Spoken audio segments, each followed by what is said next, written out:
Assalamualaikum warahmatullahi wabarakatuh. Alhamdulillah alladzi afana fi jasadina wa radda alaina arwahana wa adhina lana bidzikrih. Segala puji bagi Allah Jalla Jalaluh yang telah mengembalikan arwah kita, menjadikan tubuh kita sehat dan memberikan izin kepada kita untuk mengingatnya. Allahumma salli wa sallim ala abdika wa rasulika sayyidina wa maulana Muhammadin wa ala alihi wa ashabihi ajma'in. Ya Allah, semoga salawat dan salam senantiasa Engkau curahkan untuk hamba kekasih-Mu, untuk baginda Nabi kita Muhammad alaihi salatu wassalam, untuk keluarga beliau, untuk istri-istri beliau, untuk putra-putri beliau, dan untuk seluruh sahabat Nabi. Semoga Allah meridai kita bersama mereka. Amma ba'd. Perjalanan hidup Nabi alaihi salatu wassalam, di dalamnya ada banyak pelajaran buat kita, agar kita dapat melanjutkan kehidupan ini berdasarkan petunjuk yang sudah dijalankan. Jadi bukan teori yang belum pernah dipraktekkan. Al-Quran turun kepada Nabi SAW. Beliau contohkan bagaimana mengamalkan Al-Quran tersebut dalam kehidupan sehari-hari. Ada salah satu peristiwa dari perjalanan hidup Nabi SAW yang perlu direnungkan bersama. 13 tahun Rasulullah SAW di kota Mekah. Kemudian beliau hijrah ke kota Madinah. Sesampainya di kota Madinah, kehidupan para sahabat secara ekonomi sulit, berat. Bahkan kita semua tahu dengan cerita seorang sahabat yang mau menikah, tapi dia nggak punya apa-apa. Akhirnya Rasulullah SAW menikahkan sahabat ini dengan hafalan Quran dia, agar diajarkan kepada istrinya. Kita juga mendengar kisah perang Uhud, bagaimana tatkala paman Nabi meninggal dunia, Hamzah radhiyallahu taala anhu, dan juga seorang sahabat yang mirip dengan Nabi SAW, Mus'ab bin Umair. Ketika keduanya hendak dikafani, nggak cukup kain kafannya, cuma kalau ditarik ke kakinya, kepalanya kelihatan. Ditarik ke kepalanya, kakinya kelihatan. Apa nggak ada sahabat lain yang punya kainnya, yang bisa berbagi dengan sahabat ini? Sulit kehidupan mereka. Anda sampai gak bayangin ya, dikasih rumput kakinya sahabat tuh, dikasih ada namanya idhkhir, tanaman yang memang wangi dia, itu kakinya dikasih itu. Berarti secara ekonomi kehidupan mereka sulit. Kemudian terjadi perang Ahzab tahun kelima, di mana 10.000 pasukan orang-orang musyrikin datang ke kota Madinah, hendak membumi hanguskan kota Madinah. Tapi Allah memenangkan umat Islam. Bukan karena persenjataan umat Islam yang lebih hebat, enggak, tapi karena Allah mengirimkan angin yang memporak-porandakan barisan musuh. Kemudian setelah itu kehidupan umat Islam membaik. Ketika perang Ahzab, kelaparan umat Islam. Bahkan pada saat penggalian parit itu,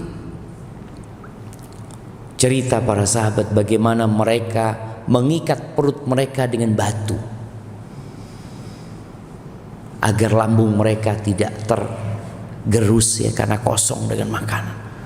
Rasulullah SAW 2 lapis batu yang membalut perutnya alaihissalatu wassalam.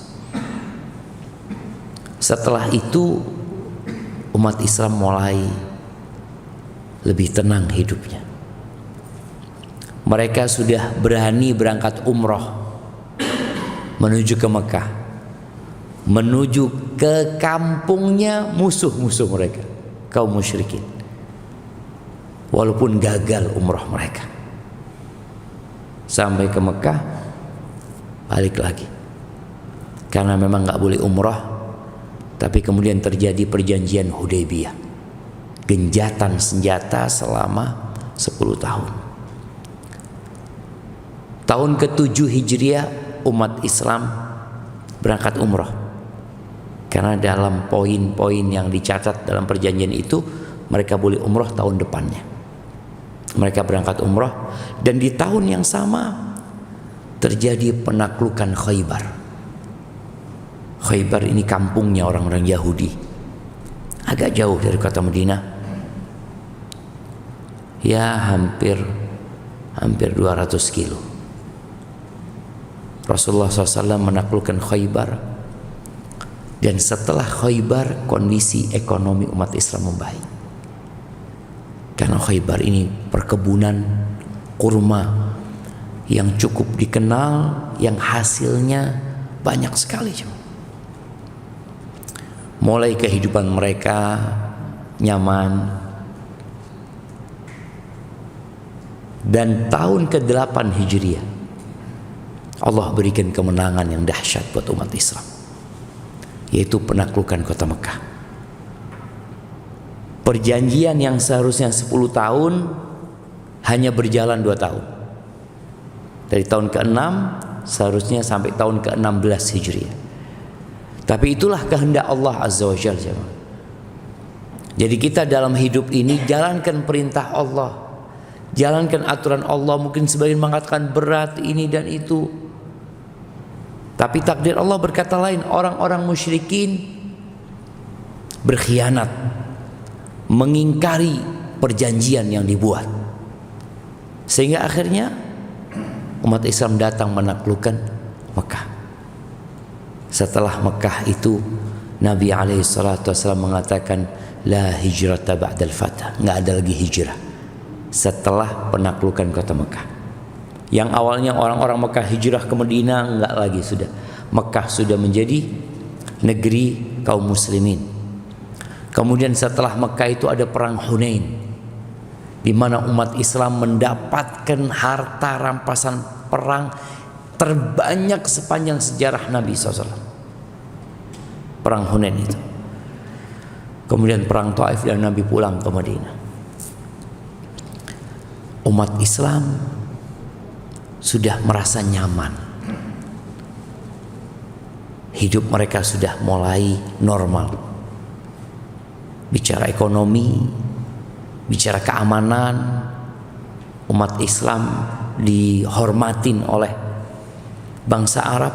Bahkan setelah penaklukan kota Mekah itu, tahun itu disebut dengan Amul Wufud, tahun delegasi orang-orang datang ke kota Madinah menyatakan keislaman mereka. Makanya kata Allah, wa ra'aitan nas yadkhuluna fi dinillahi afwaja. Engkau melihat orang-orang berbondong-bondong masuk ke dalam agama Allah ini, jemaah. Tapi perjuangan belum selesai. Jadi jangan sampai kita berada di titik aman dan nyaman. Belum. Karena titik aman dan nyaman itu ketika kita mati husnul khatimah. Makanya di tahun ke-9 itu, tepatnya di bulan Rajab, terjadi peperangan terakhir yang dihadiri Nabi SAW.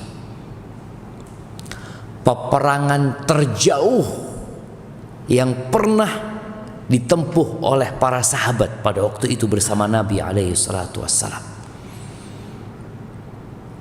Peperangan terberat jemaah, dengan jumlah pasukan terbanyak yang pernah terkumpul bersama Nabi SAW, yaitu perang Tabuk. Perang Tabuk ini menempuh perjalanan kira-kira 700 km. Kemudian yang kedua, pada saat itu musim panas. Orang kalau musim panas ini, aduh ngapain sih gitu loh, panas-panas mau berangkat ke Tabuk. Artinya musuhnya itu jauh dari kota Madinah gitu loh. Orang-orang biasanya kalau musim panas itu ya kepingin di dalam rumah. Di Madinah juga ada villa-villa mungkin yang berada di kebun-kebun kurma. Mereka ingin istirahat, menunggu matangnya kurma. Tahu-tahu diwajibkan berangkat. Wajib berangkat. Jadi jihad itu ada yang fardu ain, ada yang fardu kifayah. Contohnya ketika perang Badar itu fardu kifayah. Karena Nabi SAW mengatakan yang mau berangkat, berangkat. Yang kendaraannya ada, ayo ikut. Sebagian sahabat mengatakan, ya Rasulullah, anak punya kendaraan, digembalakan di awali Madinah. Kata nggak usah kata Rasulullah. Yang kendaraannya hadir, berangkat. Makanya jumlah para sahabat yang ikut perang Badar itu nggak banyak, dan banyak yang nggak ikut gitu. Karena memang fardu kifayah. Maka jumlah sahabat pada waktu itu 300 belasan. Ketika perang Tabuk, Nabi SAW itu mengumumkan kepada para sahabat, kita mau berangkat ke Tabuk. Jadi biasanya Nabi SAW kalau mau berangkat perang itu tidak terus terang. Mau berangkat kemana itu nggak terus terang. Karena takut ada mata-mata yang menyampaikan strategi Nabi SAW, perencanaan Nabi SAW. Maka Nabi biasanya, kita insya Allah mau berangkat kemana gitu. Untuk perang Tabuk, Nabi SAW mengatakan kita mau berangkat ke Tabuk. Kenapa? Jaraknya jauh. Musuh yang dihadapi bukan bangsa Arab. Siapa? Romawi. Sebuah kekuatan besar. Romawi yang dihadapi. Nabi menyampaikan itu kepada para sahabatnya sallallahu alaihi wasallam agar semuanya siap-siap. Karena perjalanannya 700 km, yang tidak punya bekal, yang tidak punya kendaraan, ya sudah nggak usah berangkat. Subhanallah, umat Islam saat itu mengalami ujian yang berat di hati mereka. Musim panas, jarak tempuh yang akan dijalani jauh, perbekalan mereka juga nggak banyak. Akhirnya Allah Azza wa Jalla menurunkan ayat-ayat teguran kepada para sahabat. Ayat-ayat itu disebutkan di surat Taubah jemaah. Ingat jumlah pasukan nanti yang terkumpul itu sampai 30 ribuan. Allah sebutkan di ayat 38 sampai ayat 41 ya. Allah mengatakan, ya ayyuhalladzina amanu ma lakum idza qila lakum unfiru fi sabilillahi thaqaltum ila al-ard. Wahai orang-orang beriman, kenapa kalian? Ada apa sama kalian? Ketika dikatakan kepada kalian infiru fi sabilillah, kalian bergeraklah di jalan Allah, berjihad di jalan Allah, kalian berat dengan bumi ini. Jadi seakan-akan ada magnet yang membuat jadi berat gitu, ketarik dengan urusan dunia ini. Allah katakan, araditum bil hayatid dunya. Apakah kalian suka dengan kehidupan dunia ini? Bayangin ya, para sahabat yang dididik, ditempa untuk menjadi orang-orang yang cinta dengan akhirat, ternyata dunia tetap menggoda jemaah. Maka Allah mengatakan, araditum bil hayatid dunya minal akhirah. Apakah kalian lebih senang dengan kehidupan dunia daripada kehidupan akhirat? Allah katakan, fama mata'ul hayatid dunya fil akhirati illa qalil. Kalian tahu kenikmatan dunia ini dibandingkan di akhirat sedikit. Artinya sahabat mulai merasakan kenyamanan. Orang itu kalau susah jemaah, kalau ingat mati jadi seneng. Ya mungkin ajal anak sudah dekat ya, karena dia lagi susah, fulus nggak punya, utang banyak, ya Allah, kayaknya kalau mati ini sudah istirahat. Tapi kalau dia lagi seneng, berat. Dan itu yang terjadi dengan para sahabat. Maka Allah katakan aradi itu, nggak semua ya, nggak semua sahabat ya, ada sebagian di antara mereka gitu loh. Tapi lumayan jumlahnya. Maka Allah katakan, apakah kalian senang sama kehidupan dunia? Padahal kehidupan dunia itu, kenikmatan dunia semuanya dibandingkan dengan akhirat itu dikit kali. Rasulullah SAW pernah memberikan percontohan jamaah tentang setetes air yang dimasukkan, tangan yang dimasukkan ke lautan ya. Kemudian lihatlah, ada berapa tetes yang menempel di tangan itu kehidupan dunia. Dan lautan itu adalah kehidupan akhirat. Cuman dikit sekali, tapi dia menggoda. Kemudian Allah katakan, illa tanfiru yu'adzibkum adzaban alima. Awalnya diingatkan mereka dengan nilai kehidupan dunia.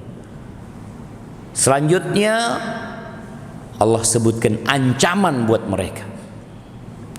Udah kehidupan dunia nikmatnya dikit, azab di akhirat sangat pedih sekali. Maka Allah katakan, kalau kalian gak berangkat nih, gak ikut perang, Allah akan memberikan azab kepada kalian, azab yang menyakitkan, azab yang pedih. Ini menunjukkan wajib mereka berangkat pada waktu itu, bukan fardu kifayah lagi. Wa yastabdil qauman ghairakum. Dan Allah akan gantikan kalian dengan generasi yang lainnya. Bayangin ayat ini turun kepada para sahabat Nabi. Mereka menjadi orang-orang yang tangguh itu dengan bimbingan Al-Quranul Karim. Allah akan jadikan generasi lain yang menggantikan kalian. Selesai urusan kalian nanti. Wala tadurruhu syai'a. Dan kalian tidak akan membahayakan Allah sedikit pun. Artinya jangan sampai ada dalam benak kalian kemenangan umat Islam yang terjadi ketika penaklukan kota Mekah, ketika perang Hunain, kemudian bagaimana Rasulullah SAW tinggal di kota Madinah, ditolong oleh orang-orang Ansor. Lalu jangan sampai ada pikiran, kalau nggak ada anak nggak jalan nih dakwah, kalau nggak ada anak nggak jalan nih pembangunan masjid atau apalah. Kadang-kadang ada di benak kita jemaah, seakan-akan kita yang paling berjasa. Allah katakan, illa tansuruh, kalau kalian wala tadurruhu syai'a, kalian tidak akan membahayakan Allah sedikit pun. Wallahu ala kulli syai'in qadir. Allah maha kuasa atas segala sesuatu. Lalu Allah katakan, illa tansuruhu faqad nasarahullah. Kalau kalian nggak nolong Nabi kalian, sejatinya Allah sudah nolong Nabi. Jadi perasaan di diri sebagian sahabat yang mungkin merasa berjasa, punya budi baik terhadap perkembangan dakwah Islam, kepada dakwah Rasul SAW, langsung Allah putus. Allah mengatakan, kalau kalian tidak menolongnya, Allah udah nolong dia. Allah ingatkan dengan kejadian ketika Nabi SAW hendak dibantai oleh orang-orang musyrikin sebelum hijrahnya Nabi SAW. Bukankah orang-orang musyrikin telah berkonspirasi mereka, lalu mereka bersepakat untuk membunuh Nabi SAW di depan rumahnya? Mereka siapkan pemuda-pemuda dari setiap kabilah, entah ada berapa belas pemuda dari setiap kabilah. Mereka membawa pedang yang tajam, mereka hendak membunuh Nabi SAW. Ketika Nabi keluar, nggak ada satupun manusia yang menolong Nabi pada saat itu. Benar-benar itu murni pertolongan Allah. Maka Allah ingatkan dengan hal itu. Illa tansuruh faqad nasarahullah. Kapan? id akhrajahu alladhina kafar. Ketika diusir sama orang-orang kafir, ingat. Ketika dia di Mekah, dari rumahnya, beliau keluar dari rumahnya, kemudian beliau bersembunyi dalam gua. Idhuma thaniyatnaini idhuma fil ghar. Mereka berdua aja jamaah ketika di dalam gua itu. Nggak ada orang lain. Kemana kalian semua pada waktu itu? Karena kadang kalau umat Islam, oh jumlah kita banyak, kita memiliki peran yang baik. Allah ingatkan sejatinya semua pertolongan itu dari Allah Azza wa Jalla. Idh yaqulu li sahibihi la tahzan innallaha ma'ana. Ketika dalam gua, orang-orang musyrikin itu memburu Nabi SAW. Dicari di semua jalan-jalan kota Madinah, jalan-jalan kota Mekah, gunung-gunung mereka naikin, gua-gua mereka datangin, sampai orang-orang musyrikin itu berada di mulut gua tempat Nabi bersembunyi. Ada banyak cerita di situ, ada laba-laba yang buat apa? Sarang, ada burung dara. Kebanyakan cerita itu dhaif. Terus kok bisa Nabi sallallahu alaihi wasallam tidak tertangkap sama orang-orang musyrik? Nabi mengatakan kepada Abu Bakar. Abu Bakar ngelihat orang-orang musyrikin. Jadi gua Thur ini bukan di dinding gunung jemaah, tapi di bawah. Jadi Abu Bakar mengatakan orang-orang itu sudah kakinya sampai ke depan mulut gua. Apa kata Abu Bakar? Ya Rasulullah, lau absara ahaduhum ila qadamai la absarna. Kalau orang-orang itu ngelihat kakinya, bukan ngelihat gua, ngelihat kepada kakinya, kita akan kelihatan gitu. Jadi nggak ada yang menutupi antara Nabi SAW dengan orang-orang musyrikin. Ketika Abu Bakar mengatakan itu, apa kata Nabi SAW? La tahzan, engkau nggak usah khawatir. Kenapa? Innallaha ma'ana, sesungguhnya Allah bersama kita. Maka Allah ingatkan, kalau kalian nggak nolong Nabi SAW, Allah yang akan nolong nabinya. Dan itu sudah terjadi gitu loh. Kata Allah, fa anzalallahu sakinatahu alaihi wa ayyadahu bijunudin lam tarauha. Allah turunkan ketenangan di hati Nabi SAW. Dan Allah kuatkan Nabi dengan tentara-tentara, dengan pasukan-pasukan yang kalian nggak ngelihatnya. Wa ja'ala kalimatal ladzina kafaru sufla. Dan Allah jadikan kalimat orang-orang kafir itu rendah. Allah, bukan kalian. Allah Jalla Jalaluh. Wa kalimatullah hiyal ulya. Siapa yang menjadikan kalimat Allah itu jadi tinggi, tegak? Allah Azza wa Jalla. Wallahu azizun hakim. Allah itu maha perkasa dan maha bijak. Lalu setelah Allah kasih penjelasan itu, Allah mengatakan infiru khifafan wa thiqala. Kalian berangkat perang semuanya. Dalam kondisi termotivasi, semangat, atau dalam kondisi berat, berangkat. Jadi nggak ada alasan lagi. Capek, malas, ini semuanya berangkat. Mau malas, mau semangat, semuanya berangkat. Wajahidu bi amwalikum wa anfusikum. Dan kalian berjihadlah dengan harta kalian dan jiwa kalian fi sabilillah, di jalan Allah Azza wa Jalla. Dzalikum khairul lakum in kuntum ta'lamun. Itu lebih baik buat kalian kalau kalian tahu. Subhanallah, perang itu butuh dana. Dan dana perang itu lebih besar daripada dana dan biaya hidup orang-orang tersebut. Sekarang ini kita lihat harga satu roket itu berapa jemaah? Miliaran satu roket. Harga pesawat tempur itu berapa? Mungkin triliunan ya, atau ratusan miliar jemaah.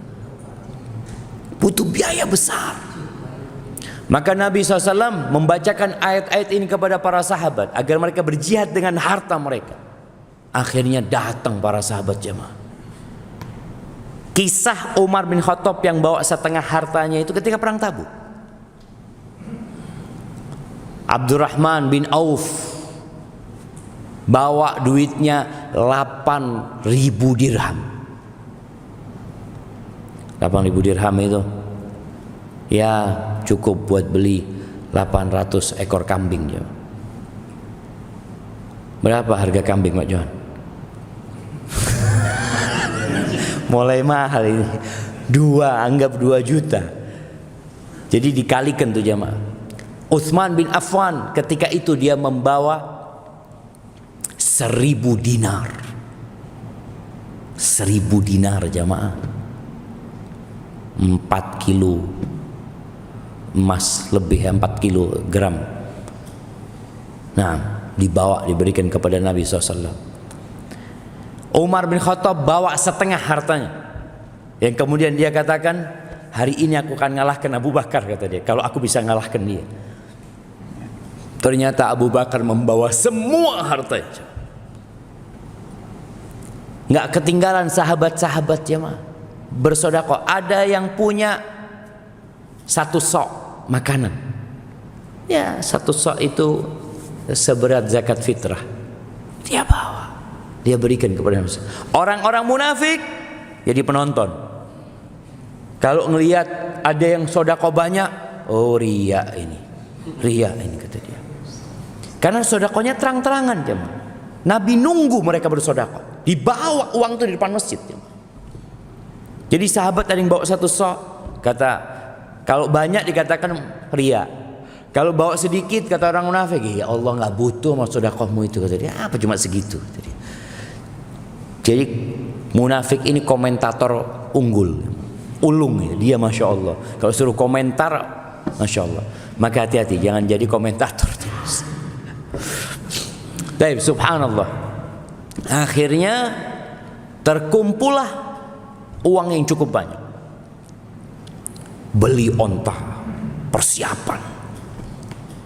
Ada 7 sahabat jemaah datang menjumpai Nabi SAW. Ya Rasulullah, kita mau berangkat, tapi kita nggak punya apa-apa.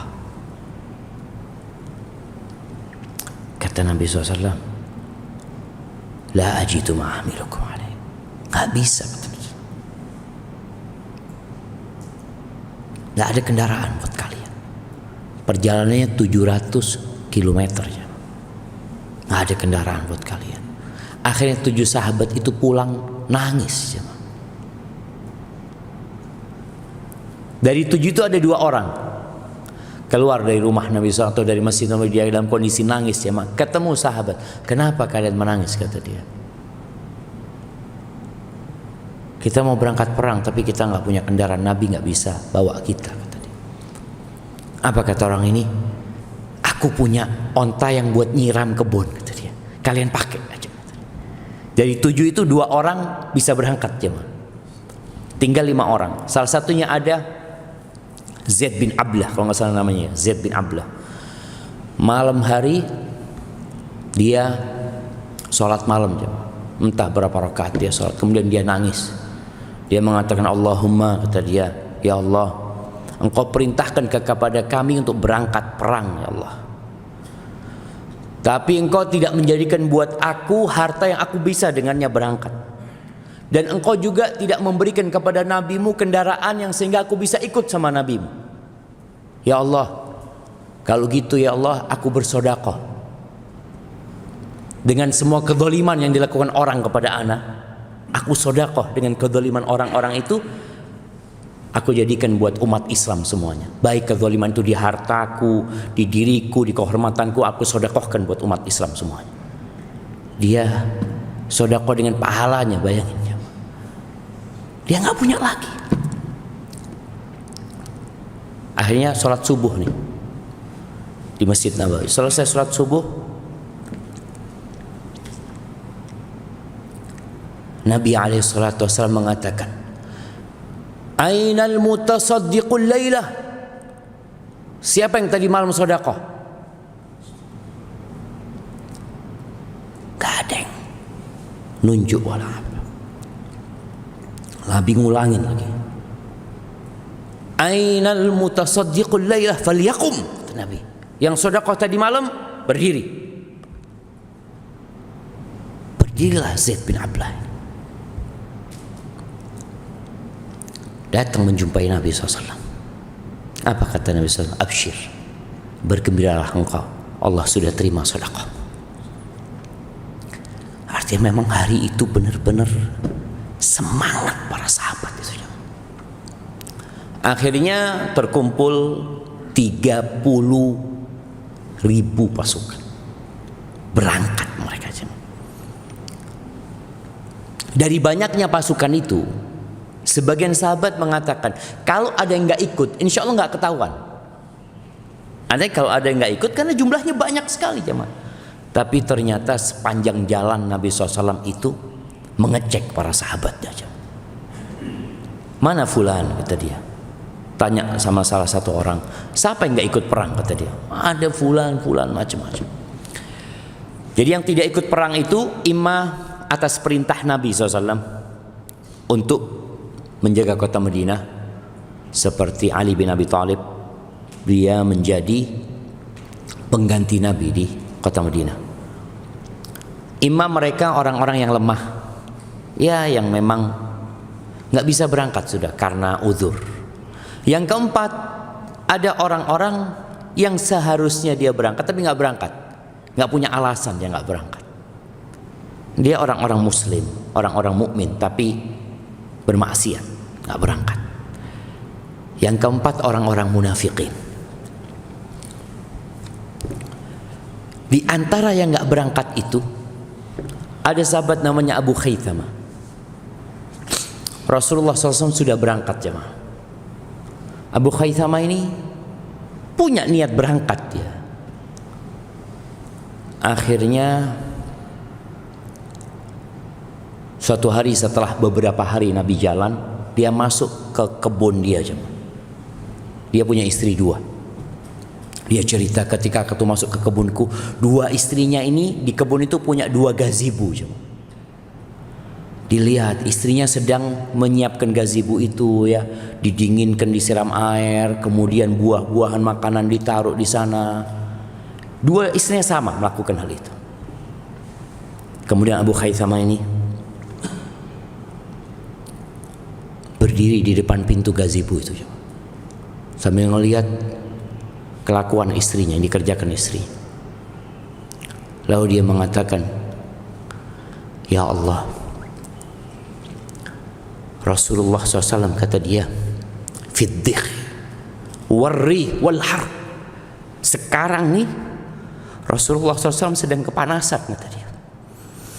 Sedang tertimpa angin yang panas, kelelahan beliau di sana. Wa Abu Khaythama, kata dia.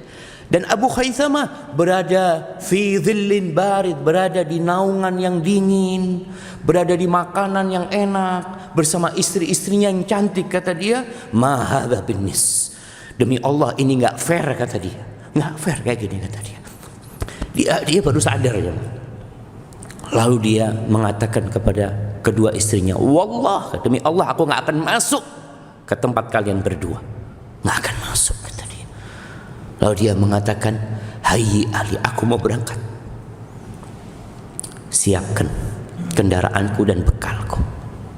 Bubar yang disiapkan 2 perempuan itu. Langsung dia nyiapkan buat suaminya ini bekal, kemudian suaminya berangkat. Sendirian, bayangin jamaah. Terus berhari-hari dia jalan. Rasulullah SAW sudah sampai jamaah di Tabuk.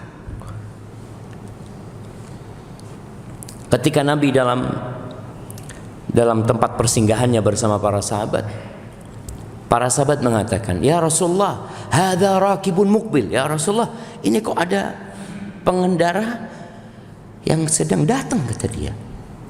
Siapa ini, kata dia. Apa kata Nabi SAW? Kun Abu Khaythama. Jadilah Abu Khaythama. Mudah-mudahan ini Abu Khaythama, kata. Karena Nabi disebutkan siapa yang gak ikut perang jemaah. Nabi mengatakan mudah-mudahan Abu Khaythama.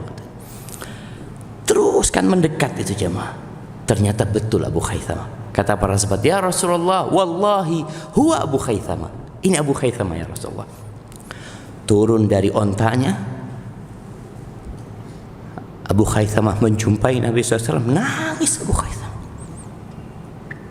Kata Nabi SAW, aula laka Abu Khaythama, hampir saja engkau binasa Abu Khaytham, karena tertinggal nggak ikut perang. Kata Abu Khaytham, wallahi ya Rasulullah, kitu an ahlik, hampir saja aku binasa ya Rasulullah. Tazayyanat liyad dunya, wallahi dunia itu berhias buat aku ya Rasulullah, kata dia. Bagaimana menggodaku hartaku sampai aku akhirnya ingat dengan engkau ya Rasulullah, kata dia. Akhirnya Nabi mendoakan kebaikan buat Abu Khaytham. Jadi ahibati fillah, bagaimanapun dunia itu akan menggoda kita. Ada sahabat-sahabat yang ikut perang akhirnya. Ada 3 sahabat ya yang Allah sebutkan surat Taubat. Ini cerita taubatnya 3 orang ini salah satunya. 3 orang ini salah satunya Ka'ab bin Malik. Ka'ab bin Malik radhiyallahu taala anhu. Dia bukan nggak mau berangkat. Dia mau berangkat. Tapi dia itu menunda-nunda. Ka'ab ini selalu mengatakan, iya nanti aku mau berangkat. Iya, aku kan punya kendaraan, insya Allah aku bisa bergabung sama Nabi SAW, nyusul Nabi SAW. Terus dia mengatakan, nanti aku nyusul Nabi, nanti aku nyusul Nabi. Pada akhirnya Nabi sudah sampai ke Madinah, udah pulang dari Tabuk. Dia melihat datang orang-orang munafik ke Masjid Nabawi, mengatakan kepada Nabi SAW, ya Rasulullah, kita punya masalah ini itu, nggak bisa berangkat, mohonkan ampun sama Allah. Nabi menerima mereka secara zahir, maka Nabi mendoakan mereka, memohonkan ampun buat mereka. Sampai datang Ka'ab bin Malik, dia menghadap kepada Nabi SAW, ya Rasulullah, demi Allah, aku dalam kondisi yang paling prima untuk berangkat ya Rasulullah, tapi aku nggak berangkat ya Rasulullah. Apa kata Nabi SAW? Amma hadha faqad sadaq. Orang ini jujur, kata Nabi SAW. Ya sudah, engkau tunggu keputusan dari Allah Azza wa Jalla. Ka'ab bin Malik dicela sama kaumnya, engkau kenapa? Engkau kan bisa bohong kayak orang-orang munafik itu. Sudah digembosi Ka'ab ini karena jujurnya dia, jemaah. Bukan didukung, malah digembosin. Ka'ab tanya, ada nggak orang yang kayak anak? Ada 2 orang kayak engkau. Ya sudahlah, nggak sendirian Ka'ab itu. Bayangin ya, Ka'ab bin Malik ini kemudian diboikot sama Nabi dan dengan seluruh sahabat Nabi selama 50 hari, nggak diajak ngomong karena kesalahan dia, nggak ikut perang Tabuk gitu. Kadang-kala kata Ka'ab, aku masuk ke Masjid Nabawi, aku sholat, aku mengucapkan salam kepada Nabi SAW, aku nggak lihat Nabi jawab salamku. Nggak diajak ngomong sama seluruh penduduk Madinah. Sampai ketika 40 hari sudah berlalu, jamaah, dipanggil Ka'ab sama Nabi SAW. Ka'ab, istrimu pulangkan.